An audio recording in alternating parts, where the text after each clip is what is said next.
Hi everyone, I'm Debbie Roberts, owner and financial advisor at Property Apprentice.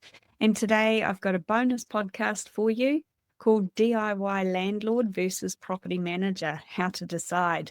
And this is based on an article that I wrote for the New Zealand Property Investor magazine recently.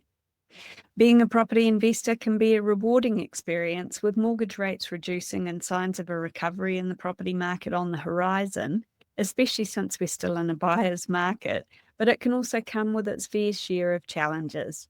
One of the most important decisions you'll make after purchasing a property is whether to manage the properties yourself or hire a professional property manager.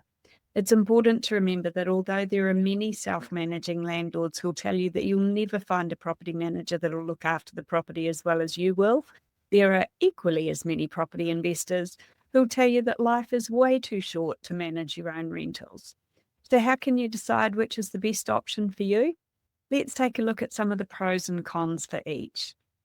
And so we'll start with the DIY landlord. Pros, number one, you have more control over your properties and how they're managed. You can also save money on property management fees, which can help with the cash flow. You can build relationships with your tenants, although it's important to note that you should always maintain a professional relationship with your tenants, not try and be their friend. There are several excellent platforms designed specifically to make things easier for DIY landlords, for example, Keyhook. Cons for DIY landlords: you're responsible for all aspects of property management, including arranging repairs and maintenance, advertising, tenant selection, property inspection, managing rent arrears, and attending tenancy tribunal hearings if required. You may not have the time or expertise to manage your properties effectively. You could be held liable for any mistakes you make, and the amount that you might have to pay the tenant for those mistakes can range from, for example, $350 for failing to give a receipt for rent, right up to about $7,200 for failing to meet healthy home standards. Did you know that your rental property will need to comply with healthy home standards by the 1st of July this year? Important to remember that, otherwise big penalties could be ahead. You may have difficulty finding reliable contractors. You may need to take time off work for property inspections, tenancy tribunal hearings, etc. And if you're going overseas for more than 21 days, you need to appoint a local property manager in your absence. Some landlord protection insurance policies actually prohibit self-management, so that's worth noting also. For professional property managers, the pros there: first up, they can handle all aspects of property management on your behalf, saving you time and also potentially saving you money. They can help you to stay compliant with the Tenancy Act. That can be a huge advantage if your rental property is not close to where you live, and they often have a good network of reliable contractors.